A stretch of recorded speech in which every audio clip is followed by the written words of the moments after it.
Yes, that was it. Pirouette, slash, parry, dodge. Renato had never done such good work in a fight. He wished the poets were allowed to sing of his exploits for his old age. Maybe he wouldn't have to kill Zenobia. Maybe he could defeat her and take her prisoner. Then he could turn the tide against the Emperor. If she wasn't crowned princess, once this was all over, she'd have more time for him, right?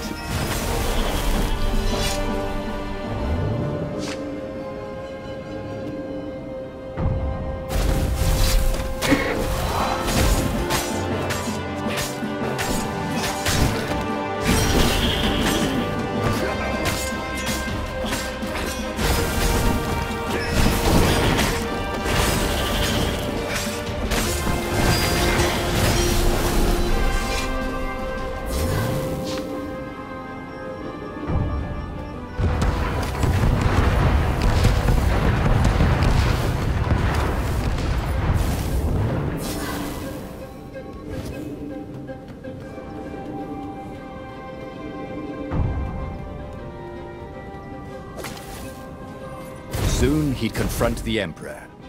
Again. This time, he'd make an end of him. He'd screwed up last time, but he had a good feeling about this time.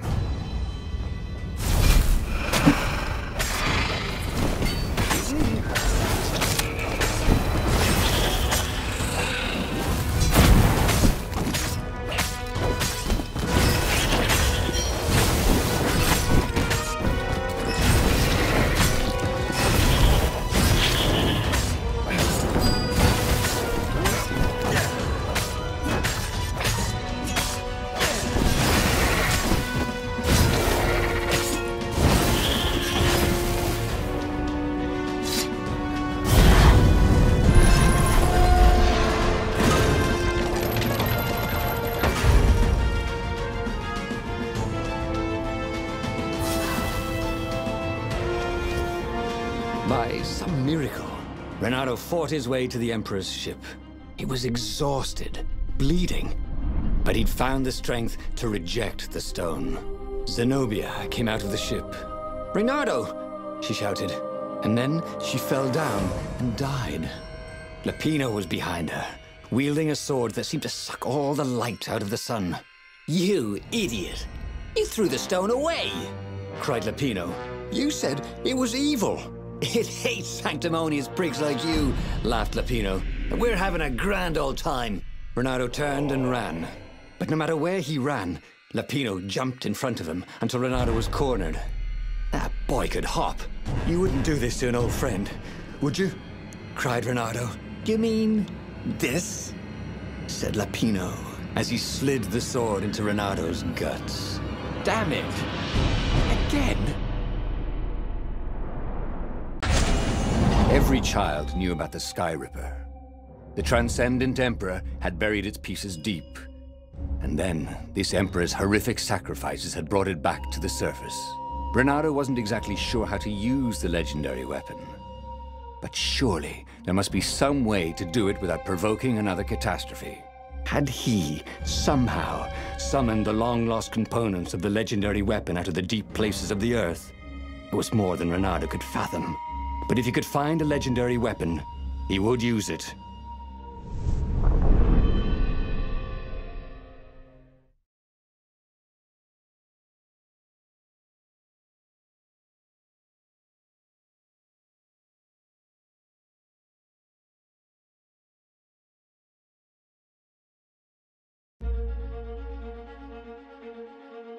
As he set foot on the island, Renato couldn't help feeling a bit curious. Was Lapino still waiting to be rescued? No. He was probably drinking champagne with the ravens. Did ravens drink champagne? Did rabbits? Renato felt oddly thirsty, come to think of it. Why had he chosen the Sky Ripper? Renato never made plans that required constant vigilance. He was a hero. He didn't think too much. He just went with his gut and hoped it all worked out. The Sky Ripper was a long shot. He'd have to devote himself to it. No side journeys, no rescuing old friends. That was against his nature. Could he stick with it?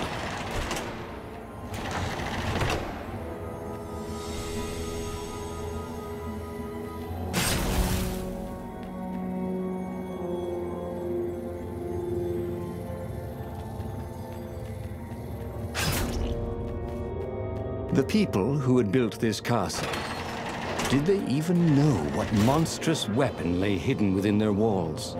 The Sky Ripper could destroy anything it touched, or so the legend said. As the Transcendent Emperor had fought the Lost Gods, thousands of thousands had died. But Bernardo had been through wars. The only merciful war was a short one.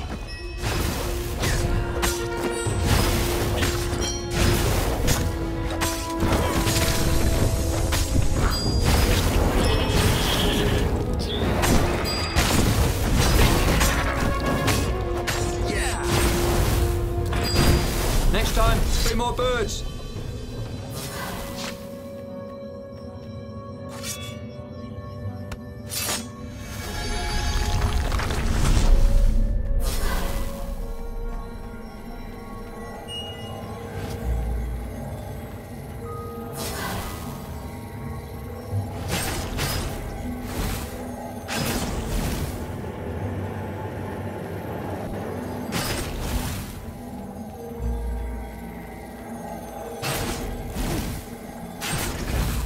Everybody who wants to die, raise your weapon. All right.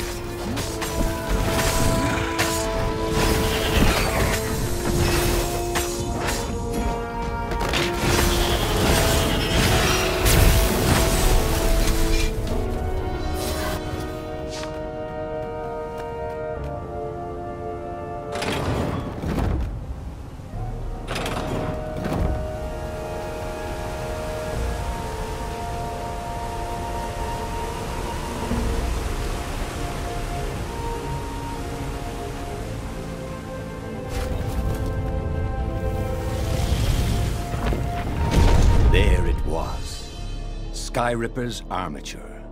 The stuff that dreams are made of. Engineers' dreams, anyway. The device was intricate.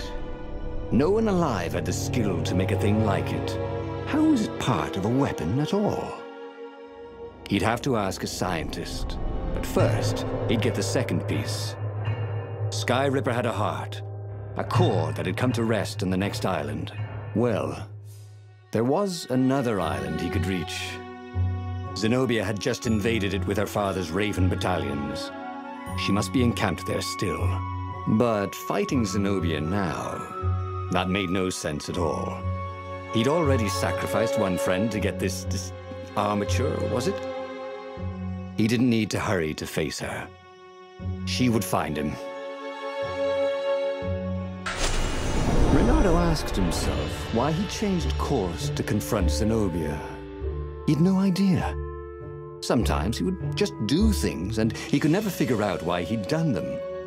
Usually, they worked out. After all, he was a hero.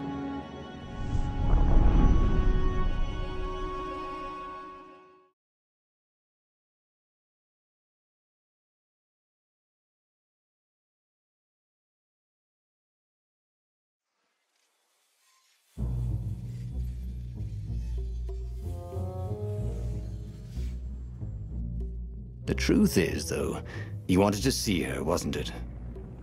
It had been a dozen years since Swordfu School. He'd followed every rumor about her, every scrap of news. Not that he still loved her. After all, she was his enemy. No, it was solely because, know your enemy. All right, maybe he should stop pretending.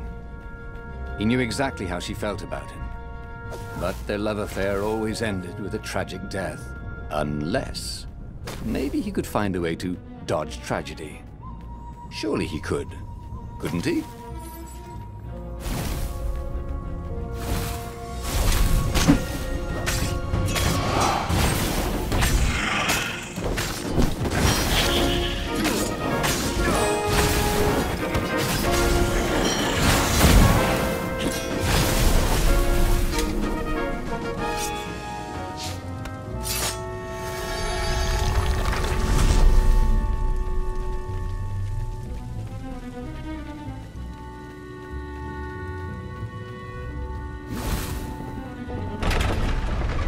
Couldn't do worse with Zenobia than he'd done with the core, could he?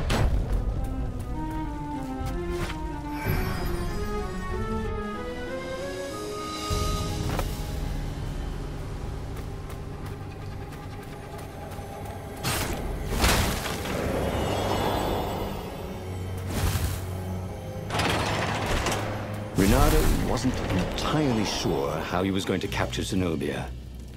She'd be expecting him. And he didn't have Lapino to cook up a clever plan. Why was it again that he hadn't gotten the core? Maybe because the results tended to be disastrous. These streets were familiar.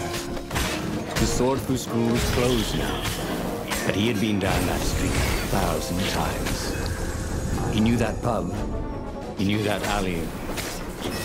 He knew the alley behind it much too well. No wonder Zenobia had chosen to invade this island herself.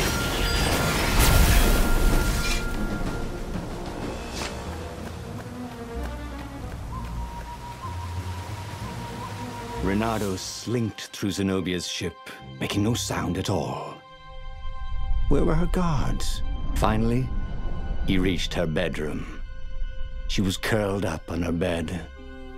Oh, he'd forgotten how beautiful she was. How sleek. How soft. He tapped her on the shoulder with his sword.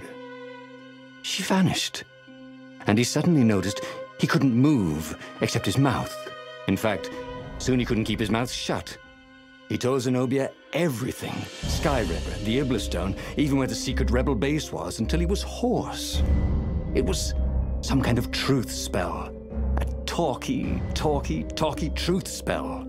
She called her father by Farspeaker Toad and filled His Majesty in. But why didn't he get the core? Croaked the Farspeaker in something like His Majesty's croak. Because I missed you, darling. Renato grinned. He doesn't even know why, frowned Zenobia. That makes no sense. It's a trap, shouted the Emperor. I'll meet you at the outpost, and I'll bring my interrogators. If Renato came face to face with the Emperor, maybe he could assassinate him. But maybe it would be smarter and safer to turn Zenobia against her father. You're lying, she said. Somehow you're lying. The spell hadn't worn off yet. He had to tell the truth. The trick was in making sure she wouldn't believe it. The core is perfectly safe, he said. And he tried his hardest to sound sincere. So is the Iblistone. In fact, I was trying to get them myself. Fine then, interrogators it is, she said angrily. I gave you a chance. The Emperor's interrogators were not especially gentle, even by Weasel standards. Fortunately, Zenobia had locked him in the guest quarters on her ship, and she'd forgotten it had a toilet that, like all skyship toilets, could be vented into the abyss. This was not the sort of slippery fox he wanted to be, but just as they were about to land, he threw the latch, wrinkled his nose, and leapt through the open latrine.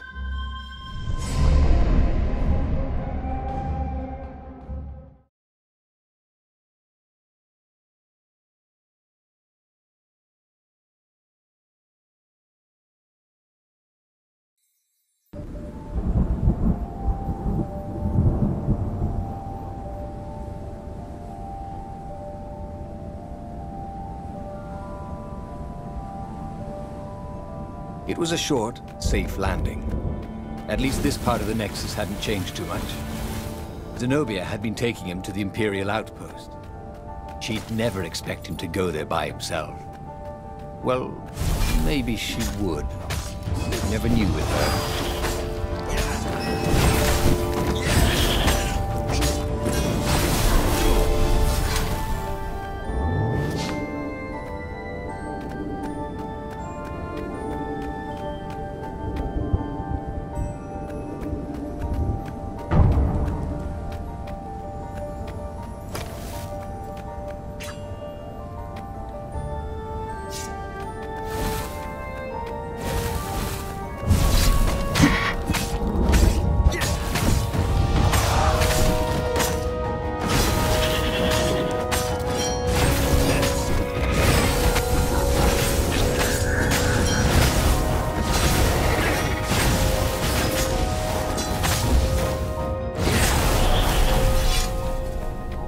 Bernardo knew Zenobia, and Zenobia knew him. She'd suspected a trick. Now he'd vanished. She would probably guess that was his plan all along. Perfect. maybe she wouldn't use the Sky Ripper. At least not without taking it to the scientists at the observatory first.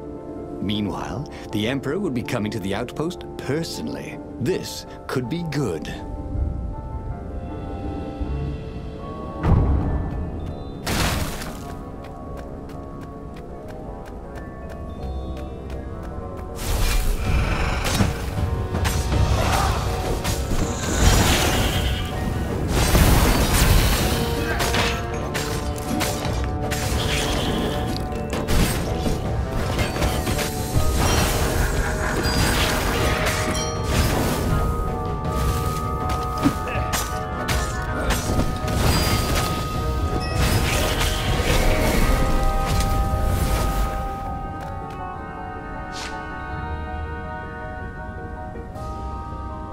Reynardo was face to face with the Emperor's bodyguard. They looked very tough, but the Emperor held them back. Oh, where's my daughter? And how would I know that? Reynardo grinned at him. She lured me here so that you could kill me, didn't she? Ah, don't be ridiculous, said Reynardo, trying his best to sound convincing. She loves you. Oh, I knew it. The rabbit told me I couldn't trust her. The Emperor hopped out the door. His phalanx of bodyguards retreated carefully. Reynardo heard someone call, "Arrest her!" as they left. Well, that's a job well done, thought Reynardo. Now the fleet will be in all sorts of disarray. But maybe he could find her in the mountains. She always used to go to the mountains to hide from the world. Maybe he could even turn her against her father. Or maybe he could reap the benefits of the chaos he had sown. It was time to report to the Rebel Council, and then launch the attack on a divided and very confused Imperial fleet. Reynardo was very proud of himself. He told the Empire everything, but now they didn't believe anything, and it looked like the Emperor didn't trust his daughter anymore either. There were some advantages to having a slippery reputation, weren't there?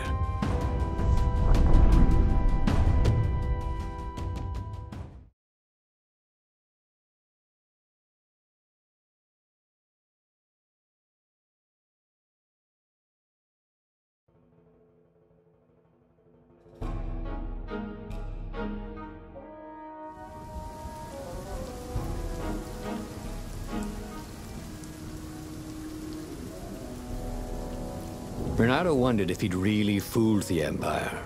He guessed he'd know soon enough. If the skies darkened with 1,000 dropships, then he'd know the Empire believed his map at the Rebel base's secret location. They certainly seemed to be looking for it. There were ravens everywhere. But where weren't there ravens these days?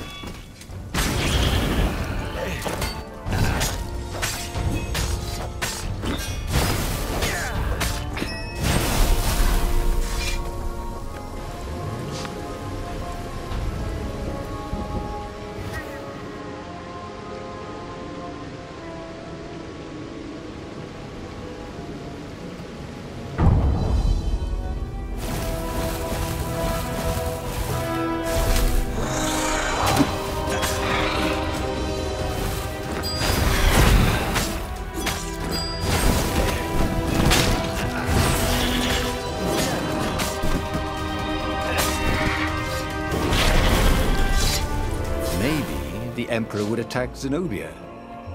The Ravens, divided into two armies, would slaughter each other. Then the rebellion could just show up and claim victory. The Council would be overjoyed that Reynardo had given away all their secrets.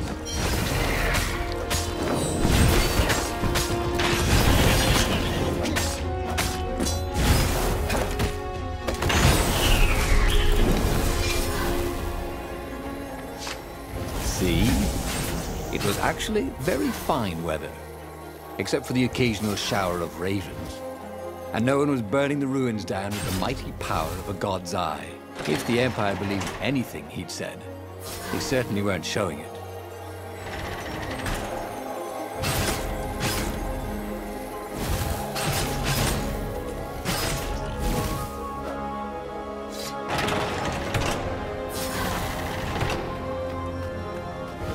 Long stairs, so he was close to the Rebel base. Nothing was on fire. So far, so good.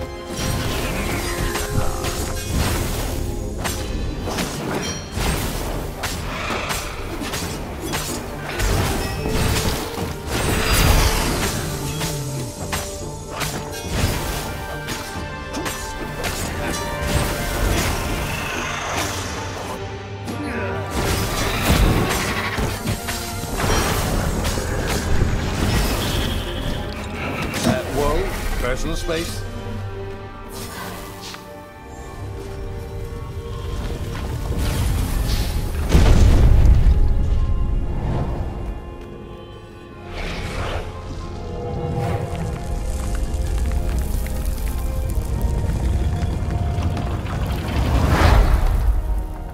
As he told his hilarious adventures to the Rebel Council, he began to realize they weren't laughing, just staring at him with those big bug eyes. Zenobia let you escape? Asked the speaker. How do we know you're not a double agent?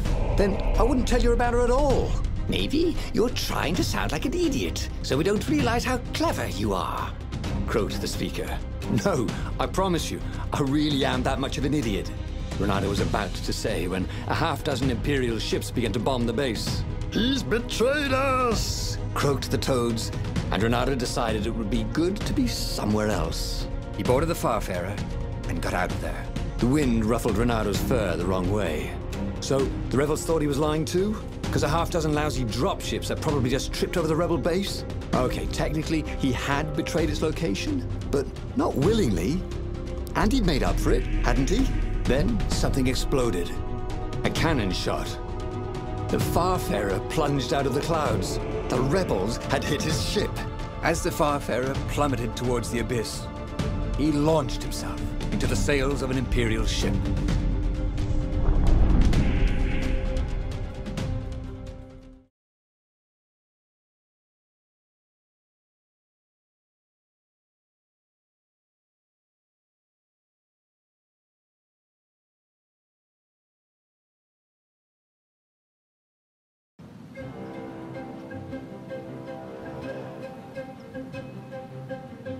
The Farfarer was gone. It had been a beautiful ship, and fast. He could do the Kestrel run in 12 furlongs, or so the salesman had told him. He would show them. He would be the hero of the final battle. They'd know whose side he was on then. That's what it meant to be a hero. To go on fighting, even when both sides were trying to kill you. A portal that led right into the middle of the fleet. It was a glaring weakness in the defense.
Rebels were fighting ravens everywhere, and not a super weapon in sight.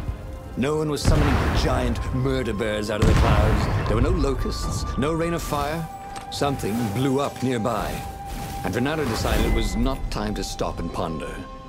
Just as well, he liked acting much better than pondering.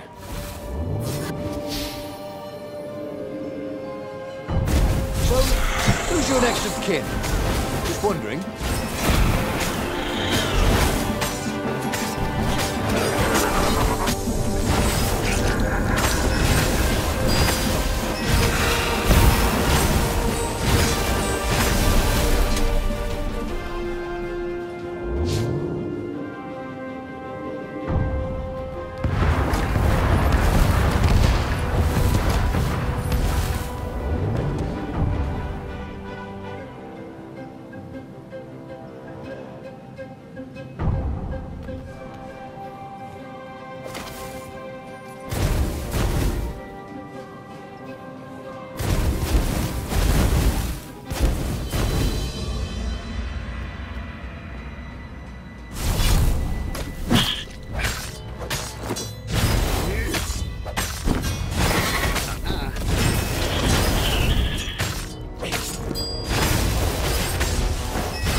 Finally, Renato reached the Emperor's ship, and there he saw a strange sight.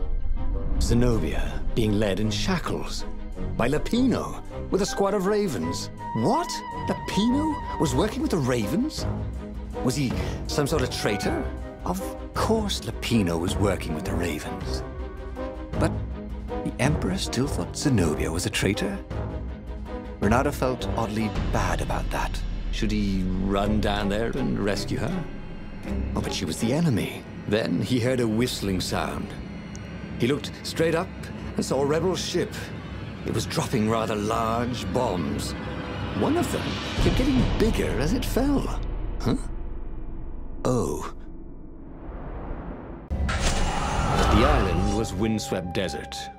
No one went there except ostriches and ostrich hunters. The Iblis stone. It would whisper promises in his ear, offer him power for blood.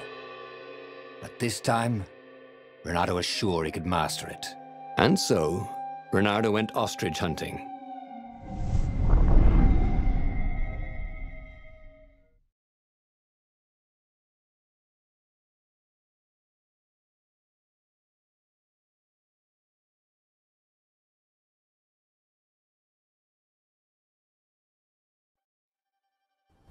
Every child could sing verses about the Sky Ripper, but ancient codices held hints of other things. A stone that ate souls, a ruby that drank blood, a jewel only a righteous man could give away. Were all these things the Iblis stone? Long hidden in a buried temple. Another ancient item that was only resurfacing now. Drawn up from the deeps by the Emperor's horrific rituals.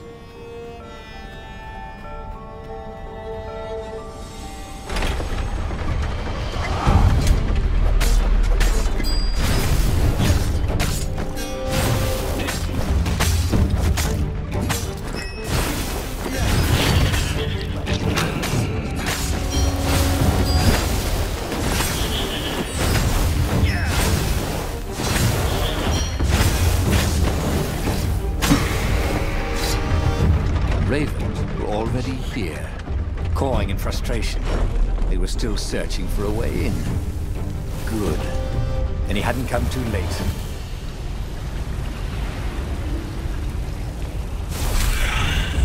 Now, do-si-do.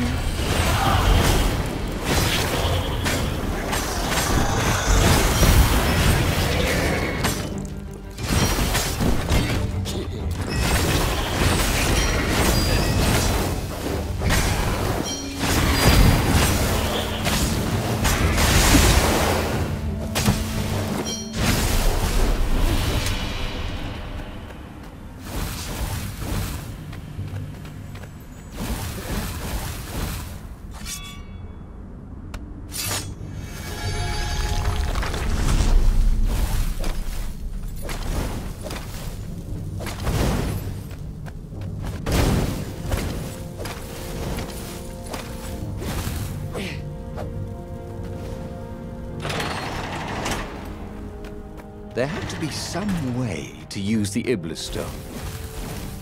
It was old, wasn't it?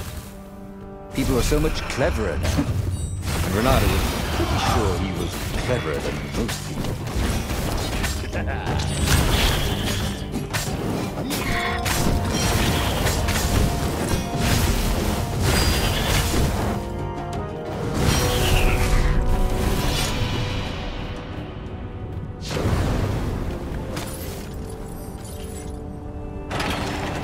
The Ravens at least could not get past this point. Obviously, the temple builders knew how to deal with tomb raiders.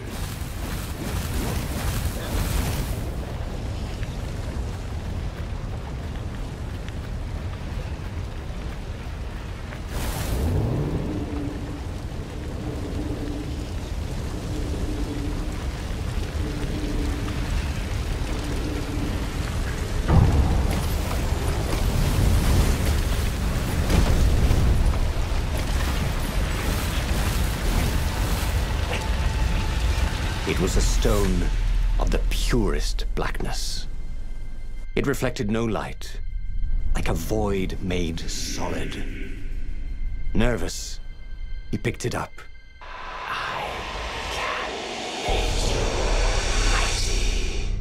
Who said that? It was the stone. Eager. Thirsty. Kill the Emperor's daughter.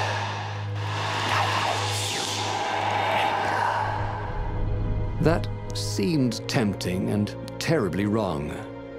Zenobia was the Emperor's greatest general and a potent witch. But they had been close once. And he had a sneaking suspicion the gem would try to control him. Why not capture the core of Sky Ripper instead? It was the eye of a lost god torn out by the Transcendent Emperor to power his greatest weapon. "What's the core?" said the stone anxiously. But even though Renato knew how evil the gem was, he had a clever plan for dealing with it.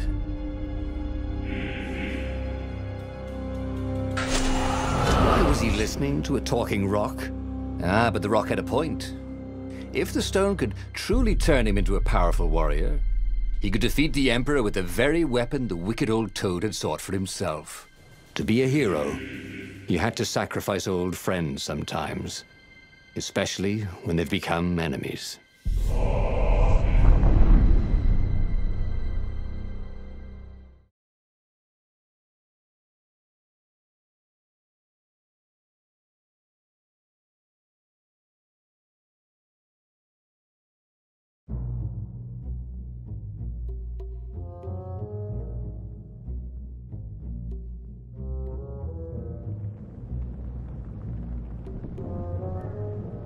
As he placed the impossibly black crystal in his gauntlet, Renato had a sudden vision. Charred fields covered in dead ravens below a black sun. Was it the time of the lost gods before the Transcendent Emperor? Was it the future? Feed the souls, it whispered. Take the power. He could feel the stone's hunger for souls, its thirst for blood. All right, I get it. This was going to be interesting.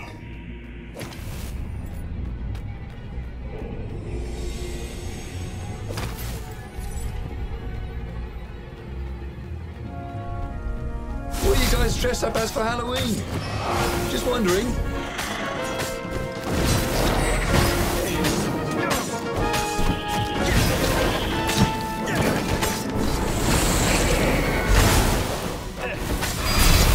The ravens on Zenobia's island were no match for Renato. They screamed as the stones sucked out their souls. And with each death, he felt stronger. Take the power, the stone told him.